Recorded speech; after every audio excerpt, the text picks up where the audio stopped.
Yo, what's up, guys? So today we're going to be actually talking about why you as a person in today's modern society are not free. So this kind of applies a lot more to people who live in America, Americans. I'm in America and I'm an American, and I wanted to talk about this illusion that we have of being free. First off, I'd like to say if you are in modern society today, you are not free. The government controls you, and I will go through and kind of break it down a little bit why the government controls you in modern society, and then we can talk later about why maybe freedom does exist in the natural world, but there's always a hierarchy of someone dominating even amongst the apex predators, especially humans who are apex predators. There's it's a lot different because of how intellectual we are, and how big our brains are, that we are able to actually capture one another and take control of each other and things like that. But anyways, so in modern society, you are not free, and no one is. Pretty much today, there's almost no free people except for the people who live in the jungle and are not registered in the modern society and don't have a number. For example, our social security numbers here in America basically make it to where I would say we're not even necessarily a human, because we're given a number and we become a person in society, right? So there's a difference between being like a free human and being a person who has a number and who is locked up within society, right? You're born, you end up going through and getting a lot of, how should I put this? A lot of fluids and other compounds put into your body, all these fluids in the hospital and things like that, and there's a lot of synthetic things that are put into humans. So at that point, another thing to make you sick and turn you into less of what it means to be a human, right? And this topic came up in my head recently because I was given jury duty. So I thought to myself, I really don't want to do this, right?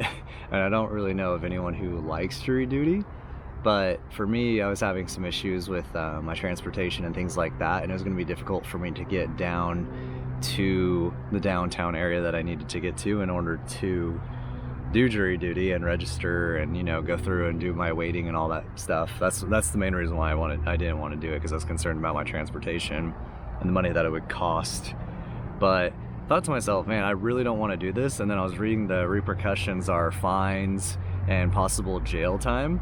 It's really interesting because this is just one example, but the government can essentially tell you what you have to do, and they base it off of your freedoms and your duty to society.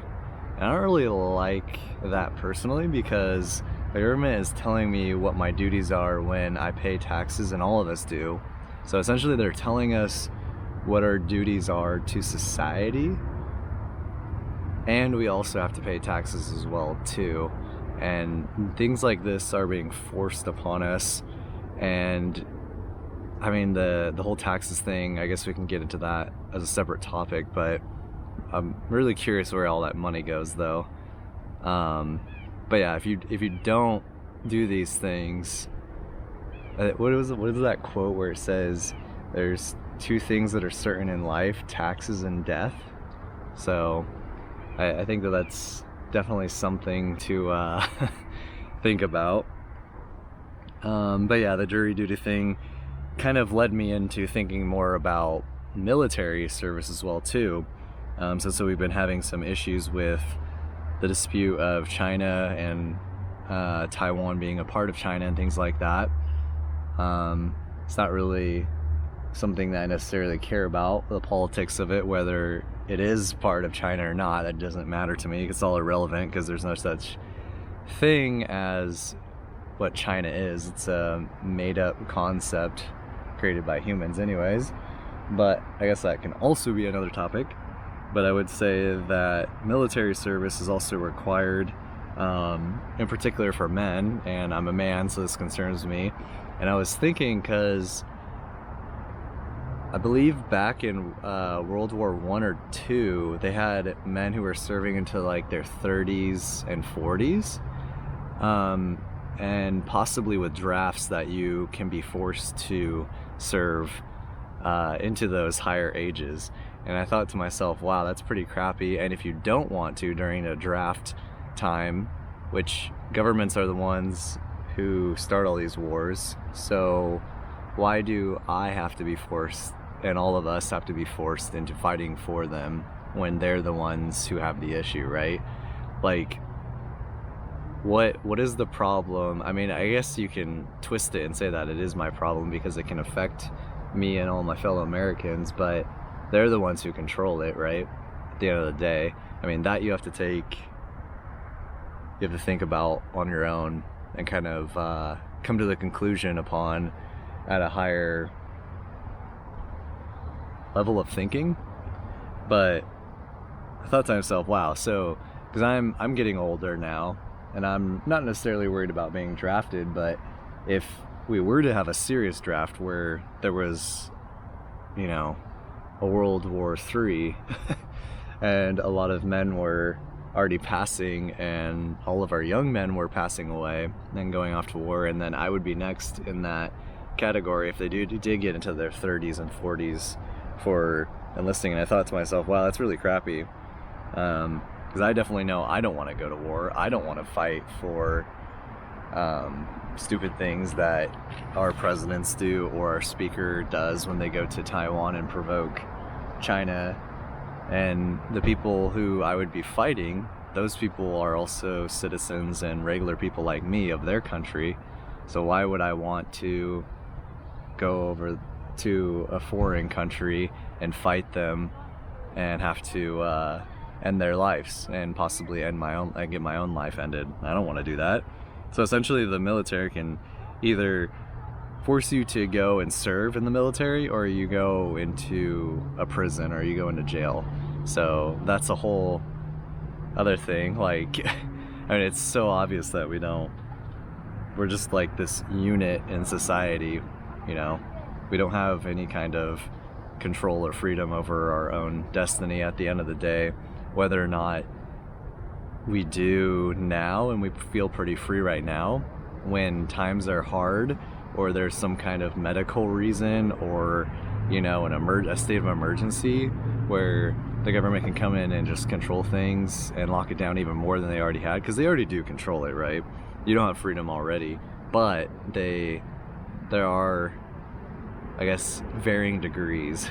And I'll say, yeah, we're not free here in America, but we do have a better enslavement terms, I suppose you can say.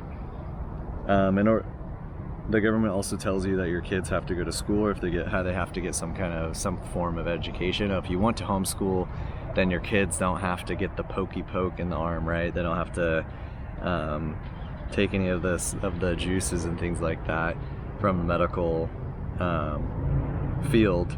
Essentially, I would say a lot of Americans are in denial of this fact, and they think that they are free because they're given a certain amount of freedom, and we've never known any different of what absolute freedom actually is.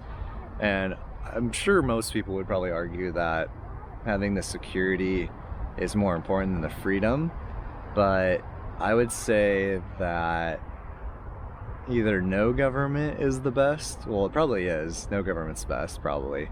But if you did have any kind of government, that would have to be extremely limited in order for it to be, in quote, better or worse or whatever, even though there is no such thing as like good and bad. But last topic that I'll kind of get into before wrapping up and getting into my next point, my next video that I want to kind of talk about, is talking about guns. So I know a lot of people who are more right-leaning in America, or more conservative, however you want to put it. The more sane people in an insane country, right? But they would say, well, that's why it's so important that we have guns here in America, is to fight off a tyrannical government. And I would say that that was probably valid in the beginning of the inception of America, because back then the technology was a lot less advanced. And yeah, but if you think that that applies to today with the technology that our government has and our military has, yeah, you're very sadly mistaken. The military could easily come into any kind of protest and any kind of organized resistance and easily shut it down within a day or two. Once you have, you know, a couple thousand people taken out or whatever, which is what they've done in other countries like in China and in Ukraine, any kind of opposition like that, and you easily get taken out, people will back down. And the thing is, like, yeah, it's just it makes me laugh, like how obsessed some of these people are with having guns when really they're not necessarily gonna do anything about it, because the government has so much more behind them and resources, and then they have all these people that are still working for the economy and things like that they're taxing as well too. So they're just constantly getting money, and they have all the resources, and there's always going to be people who will follow the government and who will support it. So I know a lot of people say too, like, well, a lot of people in the military are, you know, conservative, so there's no way that they would end up turning on their fellow man, but I can guarantee you they will. People are fairly weak-minded, and they're fairly easy to control by the media, which I guess can lead into the next point, that you aren't free because the media essentially shapes popular opinion, and the media wants you to be sick and poor, and wants to mislead you and lie to you. They don't want you to be successful. And even if you were successful in our modern society, then does that really bring happiness, right? So essentially, they can shape the opinion of the people and get them to move which way they want to, and we've definitely saw this become more of a thing recently with the whole 2020 I don't know how I should put it, the 2020 not excursion, 2020 tour, I don't know how you would put it, but I think a lot of you can probably imagine what I'm talking about. Whether you are for it or against it, it is what it is. So yeah, those are kind of just the brief points that I want to kind of go through in this video, and just let you guys know that it's an illusion, and because of the amount of freedom that we've had, and this is all that we've known in America, that we believe that we're free because it's what we're told, and it's, yeah, like I said, just all that we've known. So yeah, I hope you guys can kind of at least break out of this nonsense yourself.